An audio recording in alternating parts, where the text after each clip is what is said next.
Hello again, between two fiduciaries. I got Jimmy here to my left. Jeremy, how are you? Doing good, man. Doing really good. So, we're going to revisit the 60/40 portfolio. And this is a big thing because, well, it's been getting a lot of press over the last year. And we Yep. just thought it would be really important to kind of reset and figure out, is this still a viable strategy? Agreed. So, this chart is looking at the investor flows of money over the last 10 years. And if you look at it, what we're really saying here is like the gray bars are showing the money outflows, blue is the money inflows, and we've seen a lot of money come out of like the balanced portfolio funds. Yeah, I mean, last year was not great for the 60/40. Not even close. I think that's it was an anomaly of a year given the correlations between stocks and bonds not holding up to the academic standards of what we would hope them to, right?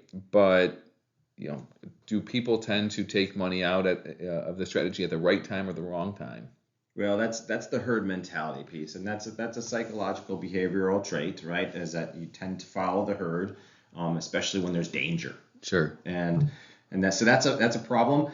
But at the end of the day, what is the 60/40 supposed to do? It's supposed to smooth things out, right? You're supposed to have 60% of your portfolio in equities and 40% in bonds, right? And traditionally, that's going to smooth things out. Right. And now we got to think in the time frame that we're looking at here, pre-22 interest rates, so that 40 side of the equation here, interest rates were basically flat at zero. Right. I mean, the Federal Reserve had the Fed funds rate, down to the floor, trying to stimulate equities. So to me, it made more sense to assess the 60/40 allocation pre-2022 because you were getting so little from that fixed income side of the equation, and when the Federal Reserve has interest rates pegged at the floor, the intention is to drive more investment into risk assets. Right.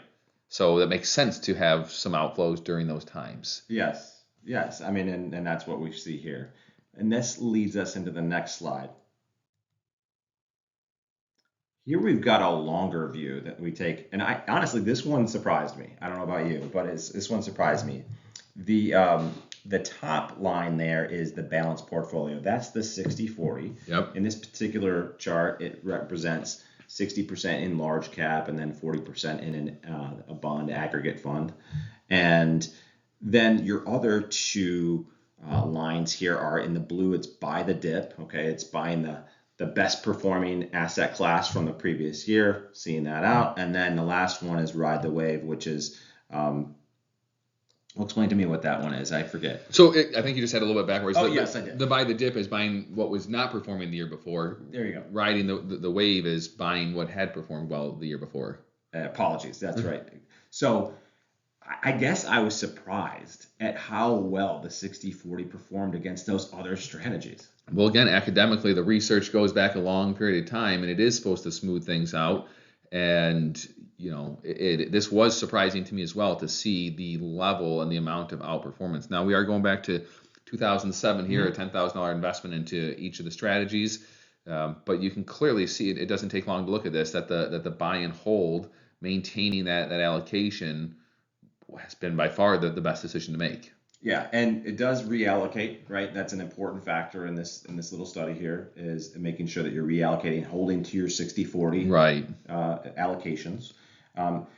But I think that what we've seen here with the outflow is indicative of that peak and then the trough that we're kind of heading into here, right? Right, exactly. In the last year, and so that has really spooked a lot of people away from the 60/40, and I kind of just wonder, where were people hiding? Right. Where were you going? Yeah, that's a great question. And it's unclear as to where everybody was going. Cash is more attractive now. But I would argue that at this point now, it seems to me like the 60/40 is even better positioned than where it's been for the past decade because of the rise in interest rates. You're now able to get a lot more out of that 40% piece than what you were able to get for quite some time. And all that being said, as we are able to zoom out here and go back to 2007, the buy and hold, staying with that allocation, still has been the optimal decision. Right. So it'd be interesting to see this 10 years from now and see how well it performs under those circumstances, No given the question. higher yields that we're currently realizing in today's market. Absolutely.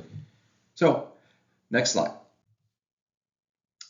How has the 60/40 performed over the last year? And here we took a look at one of the strategies that we employ, the JP Morgan Strategic Fund, which is a 60/40 US only ETF model. And you can kind of see the allocation up there at the top in the colors.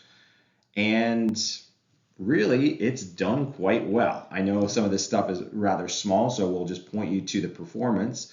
The total return on it has been 8.25% over the last year. Yeah, and I think if you were able to take that, have that conversation, or think that through in your head, if you were to say, if I got 8.25% return, would I consider that to be a good year or a bad year? I think most investors would say 8.25%. That's a good return. Unequivocally, I mean that's a good return, and again, you go back to that thing. So if people were spooked away from the 60/40 last year, where did they end up? I don't think they probably ended up in large cap tech growth stocks. Right. It's probably not the place. Now that's performed well year to date. Yep. We had a little pullback here recently. Chances are people went to cash. Chances are people went to maybe even a bigger allocation to bonds, perhaps. Right. Those aren't going to give you 8.25%. No, they're not. So you have to have the yin and the yang. You've got to have the equities piece in there, but you got to have that ballast of the 40% bonds. So they're paying. And yes, the standard deviation in here, it's a measure of risk, total market risk. Right. It's 13%. We haven't done the numbers on this. We think that might be a little high comparatively. Yeah, to what it would be like over the traditional 10-year period. Sure. I mean, again, we're zooming in here, right? Like we like to say, zoom in, zoom out. This is zooming in to a 1 year time frame. So in any 1 year, it's the volatility can easily jump up well beyond the long-term average. But nonetheless, I think the point remains. Investors have historically shown an inability to time the market and making moves following that herd mentality, right? Come back to that initial slide. Stocks have always been something that people never seem to want to buy on sale. When things are the worst, it's typically been a good time to get in. When things have been really good, oftentimes you've missed a lot of the upshoot. But risk aside here, 8.25%. Again, I'm not sure where you qualify good to great to average returns, but I think most people that have built out a comprehensive financial plan, if 8.25% was your average rate of return, that's a really good return to average for a long period of time. It is. It's important for us to say we're not recommending the 60/40 portfolio for everybody, but it's one of those standard bearers in the industry. No question. For looking at this. And so the key question, the crux of it all today is the 60/40 dead, Jimmy, or is it still alive and breathing? I think it's more alive today than it was a few years back. I agree. So, well, thanks for joining us, guys. Really good having you. And until next time, we'll see you then.